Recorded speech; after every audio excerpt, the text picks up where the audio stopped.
Hello, my darling Coco Puffs. It's your girlfriend, Coco Peru. Now, you may remember that Logo asked me to do a little thing based on my thoughts called You Show Me Yours, I'll Show You Mine. And, well, they were so much fun to do.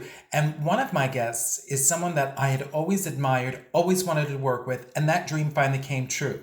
So, please sit back, relax, and enjoy my San Francisco treat, Peaches Christ.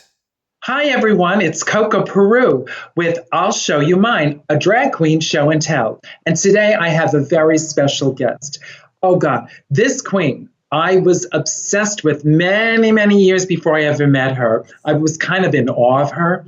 And she's a filmmaker, stage director, does so many special events in San Francisco. And I'm so proud that I finally asked to be in one of her shows, and she said yes. And since then, she's put me in 2 shows. Please welcome my dear friend, Peaches Christ. Hi, Coco. Oh my God, that's the best introduction I've ever gotten. I swear. I don't believe that. Well, I mean, you know that I've been a hardcore fan of yours for years and years. So when you walked up to me and said, "Put me in a show," I actually didn't believe you were serious.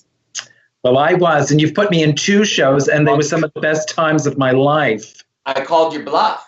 Yes, and you're going to put me in a 3rd, I hope. Well, let's do it. We can work on writing it now. We have the time. Exactly.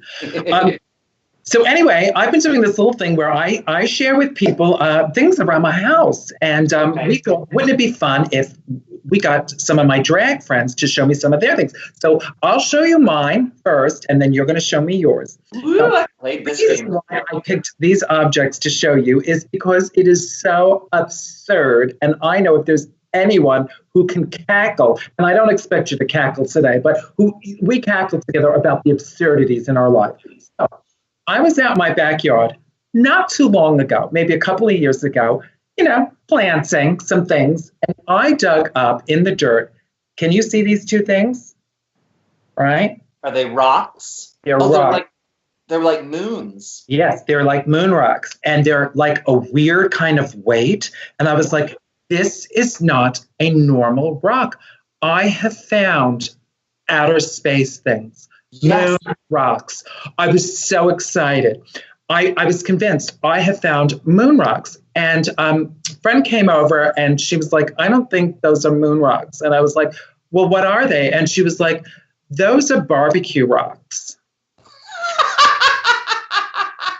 Well, that definitely deserved a cackle. I don't think she's right. I've never even heard of barbecue rocks. I went online and I found things that look just like these. And they're barbecue rocks. So meaning that the people who lived in the house before me had a barbecue and threw these in the dirt. But here's what's really absurd. Mm-hmm. I've kept them and I have them on display. And if people ask me what they are, I'm like, they're moon rocks. Yeah. No, for all we know, your friend knows nothing about barbecue rocks. I mean, that's true. I know I've seen a lot. I've seen the movie Alien. I've seen Close Encounters. I'm pretty sure those are from the outer galaxy. Well, see, that's why I wish we were friends since teenage years, because we both have crazy imaginations. Yeah. You used to do haunted houses in your house as a child. I did it 1 year, but we wanted so badly to create, and our minds, this is sort of what I love. Really, why I keep these is that my mind went right to the fantastical place when I found it. She didn't rock. She went right out into outer space. So that's really why I keep these 2 things. And I knew that you, of all my friends, would understand these 2 things. I do love that story. And I wish you had not discussed it with her, but rather took them to an Academy of Science first, convinced that you had this. Yes, exactly. Yeah, you're in Van Nuys. Yeah. Yeah. So now I showed you mine. I want you to show me yours. Well, it's funny because I'm not a collector anymore. I'm not. I live in San Francisco. My partner and I live in a very small apartment. You know that. You've been here. So I can't hang on to stuff, So I get rid of stuff. So I thought, well, what is something I've hung on to that I enjoy looking at? And I thought of this because this is in my bedroom, and it's something that it means a lot to me because when I made my first feature film, it was called All About Evil. The crew and the cast gave this to me on the last day after we did the last shot. Now, the last shot in a feature film is called a martini. I noticed someone drew a martini glass. Oh, there it is. So that this is after the martini shot. Or no, it's the second to last shot. The second to last shot is the martini.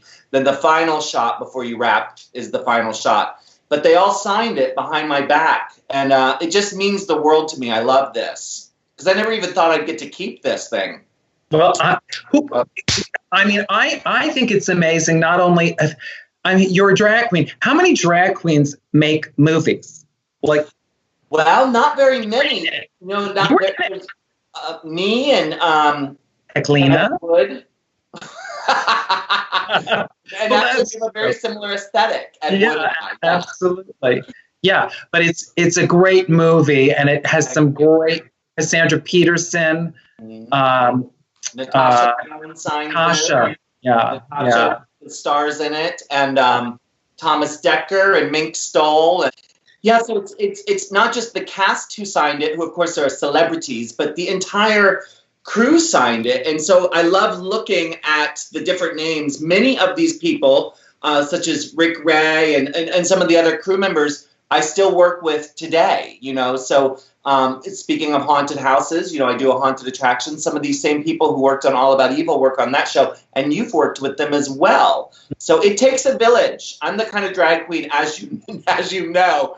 You are brilliant to me because you can get up there, one woman, tell these stories, do a monologue. I tend to want to do shows, you know, where there's 100 people and fireworks are exploding. You know, I go insane, and they're a hot mess, as you know. All my shows there's no such thing as being flawless. I know, and it was a wonderful experience for me to be in a Peaches Christ production. And I will say this: I love what you showed me today. What do you call that thing? The slate. The slate. I love your slate because it is a reminder that not only are all of those celebrities, Mink Stoll and Cassandra being two of your icons, not only are they still friends with you, but as you said, all of those people that worked on the crew, they're all still friends with you. They all still want to work with you. And like myself, I think the reason why people want to work with Peaches Christ in a Peaches Christ, any kind of production, whether it's film or stage, is a reflection of who you are, and that you really take care of everybody and are so respectful and so generous and so kind. And that slate is just a reminder of really who Peaches Christ is in this world. So thank you. Gosh, it's so sweet. It's so. But most of my drag queen friends, when they ask me to do something like this, I have to gird my loins. You know, I have to really be ready for, you know, what am I going to say when she calls me fat, you know, or whatever. Well, I got all of that out at your roast. Yeah, that's right. Yeah. Yes, the roast. So I don't feel the need to roast you anymore. Good. But, you know, I love you. And let me just say this to our fans watching. We're all part of a big community.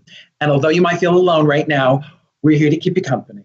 All right? And Peaches and I love all of you. And we thank you so much for your support. Thank you, everybody. Thank you, Coco. Thank you, sweetheart. Bye. Bye.